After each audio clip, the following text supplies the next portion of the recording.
Ibu Menteri Sosial.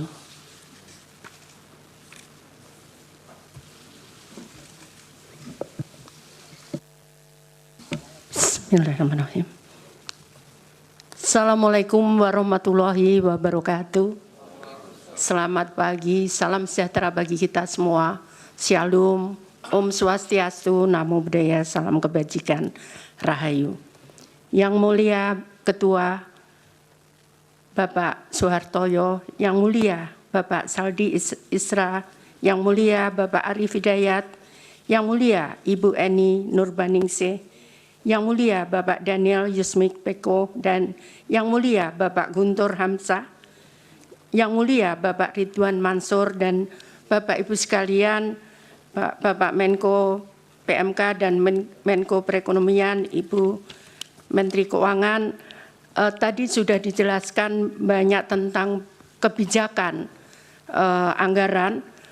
Kami langsung menjelaskan tentang program-program yang kami lakukan di Kementerian Sosial.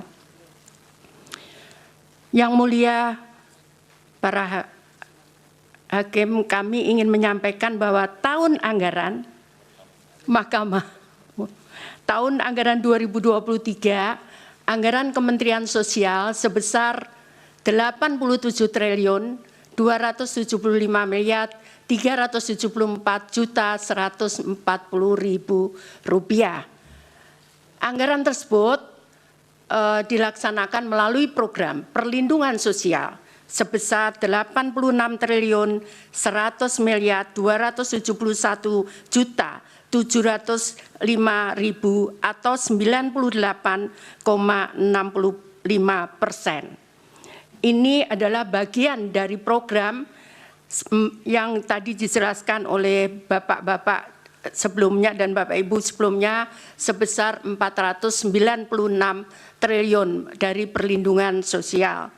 Kemudian program dukungan manajemen sebesar 1 triliun 175 miliar 102 juta 435.000 rupiah atau 1,35%. Dengan penjelasan bahwa anggaran berbelanja, belanja pegawai 438 miliar 438,17 miliar atau 0,50%. Belanja barang 3 triliun 353 triliun 3,84%. Belanja modal 167 miliar 167,22 miliar atau 0,19%. Belanja bantuan sosial 83 triliun 316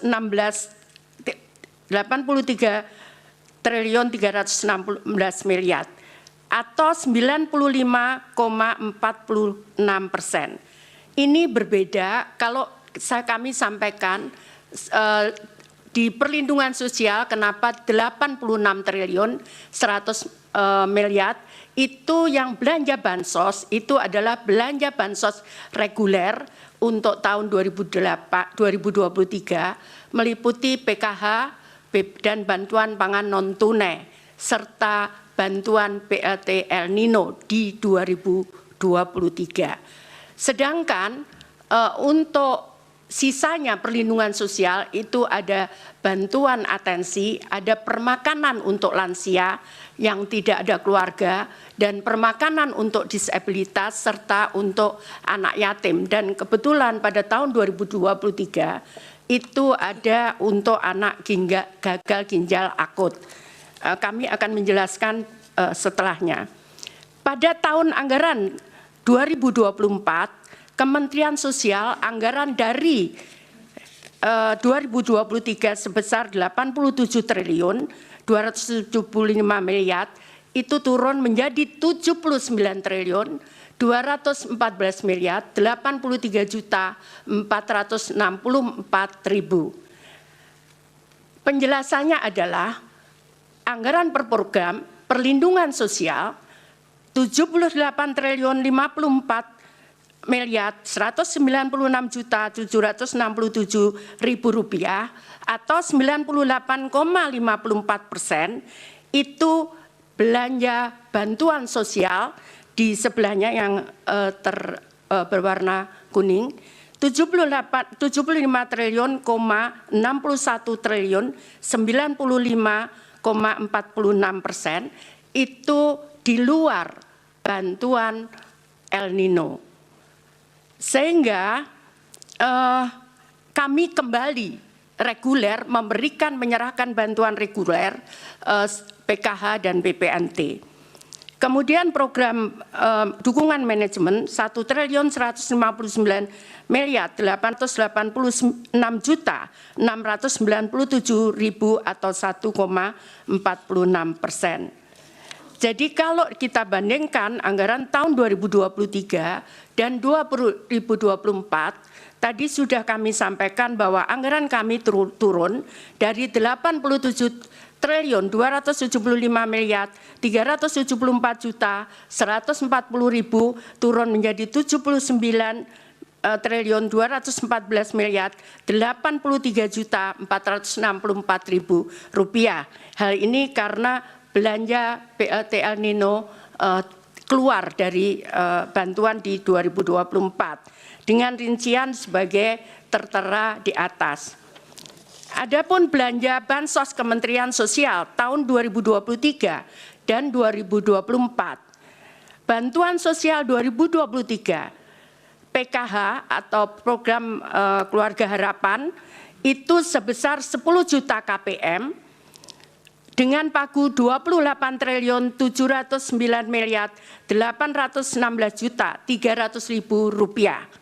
Ini tetap di 2024 tetap 10 juta targetnya, namun realisasinya tidak bisa persis sama 10 juta karena begitu saya netapkan hari ini dengan data, tiap bulan kami perbaiki data karena ada yang meninggal, ada yang lahir, ada yang pindah, sehingga kami harus menetapkan tiap bulan, karena kalau sesuai Undang-Undang 13/2011 itu 1 tahun 2 kali, maka kami sudah terlambat karena yang meninggal sudah banyak, kemudian yang lahir juga banyak, sehingga kami rubah sekarang ini tiap bulan kami menetapkan data penerima bantuan sosial. Yang kedua adalah kartu sembako. Targetnya adalah 18,8 juta KPM dengan dana 45 triliun 120 miliar rupiah. Sama di 2024 itu program sembako dengan target yang sama 18,8 juta KPM. Salur datanya adalah 18,62. Tadi sama, tidak bisa persis sama karena di saat proses ada perubahan-perubahan. Nah, kemudian tahun 2023 ada BLT El Nino dan ini sudah disetujui oleh DPR melalui kesimpulan rapat kerja di Komisi 8 DPR RI dengan Menteri Sosial masa persidangan 2 tahun sidang 2023-2024 Selasa 7 November 2023. Dan ini harus selesai pada bulan Desember karena anggaran tahun 2023 dan saat turun adalah di bulan November. Kemudian bantuan sosial lainnya adalah bantuan untuk gagal ginjal akut untuk 326 orang dengan nilai total 17.520.000.000. Kemudian atipikal atau GGPA itu terdiri dari ini program permakanan untuk lansia 100.000 orang sebesar 552 miliar rupiah. Kemudian permakanan untuk disabilitas ini polanya adalah diserahkan kepada kelompok masyarakat, bisa RW tergantung wilayahnya. Kalau jumlah penduduknya sedikit bisa di kelurahan, dikelola oleh masyarakat, mereka yang memasakkan dan setiap hari mereka menyerahkan kepada penerima manfaat. Kemudian untuk rehabilitasi sosial, jadi atensi untuk anak yatim piatu sebesar 378.755 orang atau 454.506.000.000. Kemudian atensi untuk lansia, ini terutama untuk menolong lansia-lansia yang tiba-tiba sakit, tidak ada yang merawat, maka kami tangani dengan program ini. Kemudian atensi untuk anak, demikian pula untuk anak, ada kadang harus menutup biaya sekolah, kadang juga menutup kebutuhan gizi dan sebagainya. Kemudian atensi untuk penyandang disabilitas, ini bantuan kursi roda dan sebagainya. Kemudian atensi untuk korban bencana. Jadi kami memberikan bantuan korban bencana untuk meninggal sebesar 15 juta. Kemudian atensi untuk kelompok rentan dan alat bantu aksesibilitas untuk penyandang disabilitas, serta untuk atensi korban penyalahgunaan nafsa dan ODIF sebesar 10.000 orang dengan nilai 1.706.250.000. Kemudian pemberdayaan komunitas adat terpencil itu yang berada di terdepan perbatasan negara, kemudian terpencil di tengah hutan sebesar 2.847 KK atau setara dengan 50.860.000.000 rupiah. Kemudian rumah sederhana terpadu atau perbaikan perumahan untuk 7.500 KPM ini di 2023. Untuk 2024 target volumenya hampir sama, hanya tidak ada untuk El Nino, tidak ada gagal ginjal akut. Namun ini ada beberapa, tadi sudah saya sampaikan, ini baru beberapa 6 bulan, jadi untuk permakanan sudah saya sampaikan ke Bu Menkyu.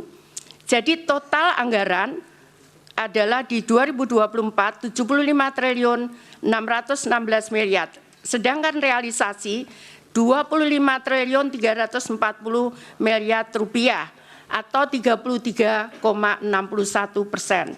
Jadi Bapak yang mulia, perlu kami sampaikan bahwa kami memberikan itu memang tidak boleh terlambat, karena kalau orang miskin itu dia bisa survive, kadang 1 bulan mereka tidak bisa memakan sampai 1 bulan, makanya kadang kartunya ada yang digadaikan untuk menyambung sisa hidup mereka. Sehingga kami sangat disiplin, tidak boleh terlambat untuk menyalurkan.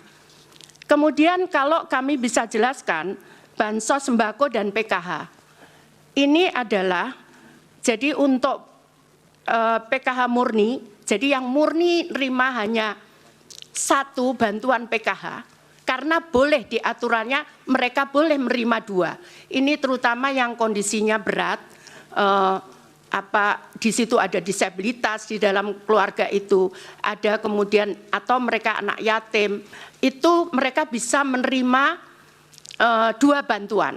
Nah, untuk PKH murni itu ada 2.553.000 penerima manfaat atau KPM. Kemudian ada irisan yang tadi kami jelaskan, ada 2, dia menerima PKH dan mereka menerima sembako itu 7.426.249 KPM. Kemudian yang sembako murni mereka menerima 11 juta, jadi hanya menerima sembako saja. 11.373.751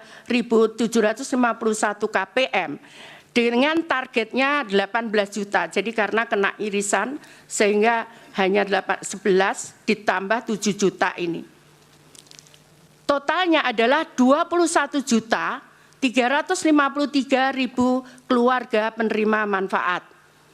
Kemudian proses penyaluran bansos, karena kami dasarkan pada Perpres nomor 63 tahun 2017 tentang penyaluran bantuan sosial secara non-tunai pasal 3, bahwa kami menyampaikan ke Kementerian Keuangan untuk proses permintaan pembayaran melalui rekening Kemenkyu kemudian menyalurkan kepada rekening penyalur, ini ada Bank Himbara dan ada PT Pos. Kenapa kita pilih PT Pos? Karena proses di bank itu membutuhkan waktu 3 bulan.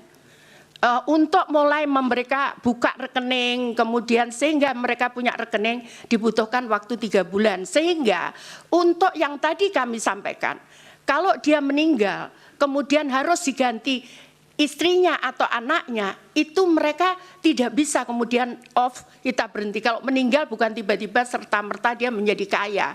Karena itu kemudian itu yang baru-baru pengganti itu kita salurkan lewat PT POS.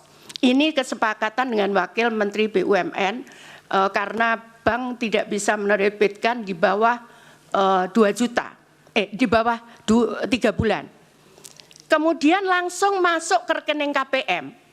Jadi bukan kita serahkan, masuk ke rekening KPM. KPM bisa ngambil di bank, di ATM. KPM bisa ngambil di saat penyaluran, tapi tetap masuk di rekening KPM.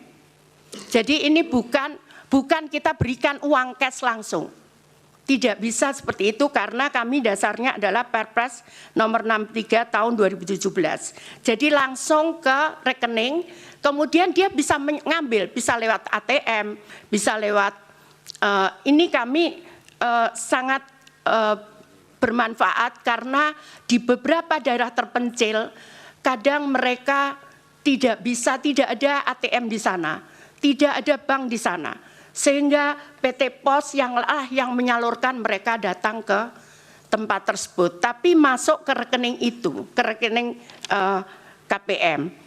Demikian kira-kira Bapak yang mulia, Bapak Ibu dan para